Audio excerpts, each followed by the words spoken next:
জানো মালতী, বাপেৰে শেষ মুহূৰ্তলৈকে অকল তোৰেই নামটো লৈ থাকিলে। ক্ষমা কৰিবা মা মোক, মই বহুত চেষ্টা কৰিছিলোঁ সোনকালে আহি পাবলৈ, কিন্তু নেপালোহি। আৰু মই নেভাবিলোঁৱে যে দেউতাৰ ইমান বেছি গা বেয়া হৈ আছে, নহ'লে মই কেতিয়াবাই সিহঁতৰ আদেশ নেমানি হ'লেও এইখন ঘৰ ওলালোহিহেঁতেন, যেনেকৈ সেইদিনাখন ওলালোহি। তোক যে এবাৰ খবৰ দিছিলোঁ আৰু তই আহিব নোৱাৰিলি, সেইবাবে ভাবিলোঁ তই চাগে এইবাৰো আহিব নোৱাৰিবি। সেইবোৰ বাদ দে, তোৰ কথা কচোন, তই ভালে আছনে? বিয়া হৈ যোৱাৰ পাছৰ পৰা তই এদিনো এইখন ঘৰত গচকিবহি নোৱাৰিলি। সিহঁতে তোক আহিবলৈ মানা কৰে ন? তই যে মোক ফোনত কৈছিলি যে তই সুখেৰে আছ, সেইখন ঘৰত তোক বহুত মৰমত ৰাখিছে, বহুত সন্মান কৰিছে। এইবোৰ সকলো মিছা কথা ন আইজনী? এজনী মাকৰ অন্তৰখনে কেতিয়াও নিজৰ সন্তানক বুজি নোপোৱাকৈ থাকিব নোৱাৰে। আৰু মোৰ অন্তৰখনে কয় তই সেইখন ঘৰত সুখত থকা নাছিলি। মোক সকলো খুলি কচোন মাজনী। আৰু দেউতা ঢুকুৱা ইমান দিন পাৰ হৈ গ'ল, তোৰ দেখোন শহুৰৰ ঘৰৰ কোনো এজনো ইয়ালৈ নাহিল। অন্য লাগে তোৰ মানুহজনটো আহিব পাৰিলহেঁতেন, কি হ'ল? জোৱাইও যে এপাকো অহা নাই। মা, সেইখন ঘৰৰ কোনো মানুহলৈ আৰু একো আশা নকৰিবা। মই মিছাকৈ কৈছিলোঁ যে সেইখন ঘৰত মই অকণো কষ্ট পোৱা নাই, অকণো দুখ পোৱা নাই। তোমালোকৰ লেখীয়াকৈ মোক মৰম আৰু আদৰত ৰাখিছে, কিন্তু এইবোৰ সকলো মিছা কথা আছিল মা। প্ৰতি খোজে খোজে সিহঁতি মোক কথা শুনায়। সকলো মানুহেই মোৰ অন্তৰত আঘাত লগাকৈ বহুত বেয়াকৈ কথা কয়। মই সেইখন ঘৰত না বোৱাৰীৰ সন্মান পাইছিলোঁ, না নবৌয়েকৰ সন্মান পাইছিলোঁ। অকল মই সিহঁতৰ ঘৰৰ এজনী কাম কৰা চাকৰণী হিচাপে আছিলোঁ।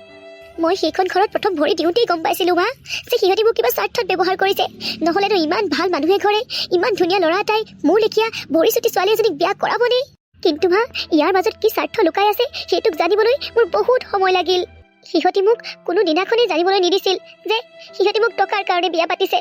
কিন্তু ইয়ালৈ অহাৰ দিনাখন মই সকলোখিনি গম পালোঁ। আৰু মোক এইবোৰ কথা কিয় জানিবলৈ দিয়া নাছিলে গম পোৱা?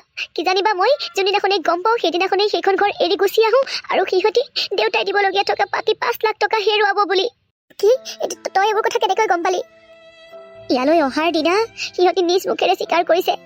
এই 1.5 বছৰে মই সেইখন ঘৰত কেনেকৈ জীয়াই আছিলোঁ অকল মই জানো মা। প্ৰতি পুৱা গধূলি মোৰ এইটো ভাবোতেই পাৰ হৈ গ'ল যে সিহঁতি মোক কিয় বিয়া কৰালে, মোৰ দুখ ক'ত হৈছিল। কিন্তু ইয়ালৈ অহাৰ দিনা মোৰ সকলো প্ৰশ্নৰ উত্তৰেই মই পাই গ'লোঁ। কিয় মা, কিয় তোমালোকে এনেকুৱা কৰিলা? মই কি তোমালোকৰ বাবে বোজা হৈ আছিলোঁ নেকি, যে মোক টকাৰ বিনিময়ত বিক্ৰী কৰাৰ দৰে এজন পুৰুষৰ হাতত, এজনী ডাইনীৰ হাতত গতাই দিলা?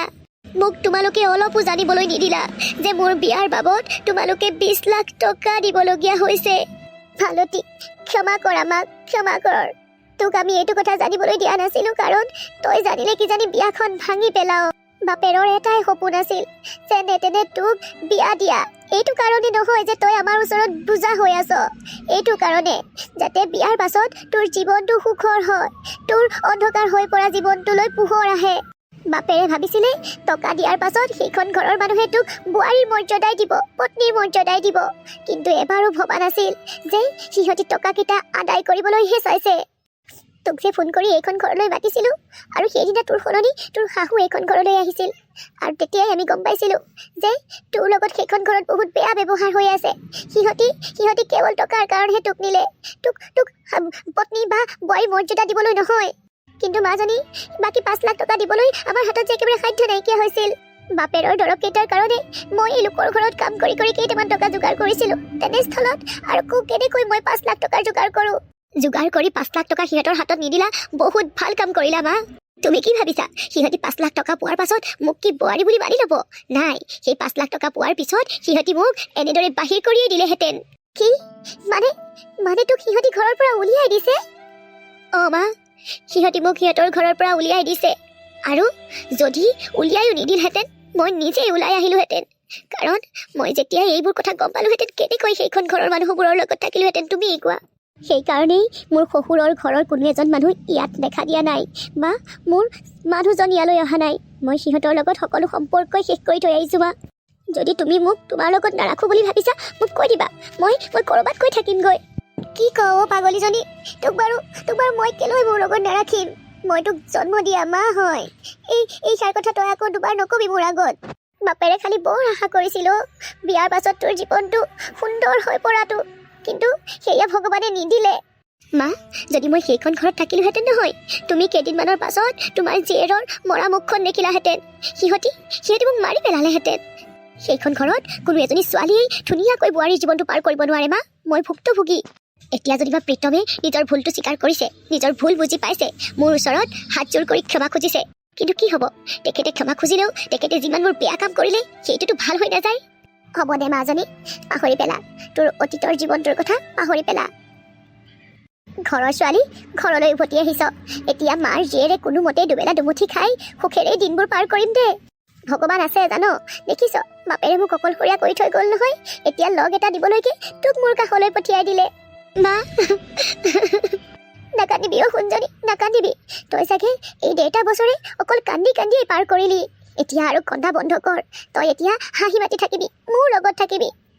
মা তোমাক মই কথা এটা কোৱাই নাই নহয়, মানে মা তুমি আইতা হ'বলৈ ওলাইছা, মোৰ গৰ্ভত প্ৰীতমৰ সন্তান আছে। কি কৈছ মালতী, তই সঁচাই কৈছনে? সঁচাই সঁচাই মই আইতা হ'বলৈ ওলাইছোনে? কিন্তু তই কৈছিলি যে তই কোনোদিন পত্নীৰ মৰ্যাদা পোৱাই নাই। অ' মা মই সঁচা কৈছোঁ, সঁচাই তুমি আইতা হ'বলৈ ওলাইছা।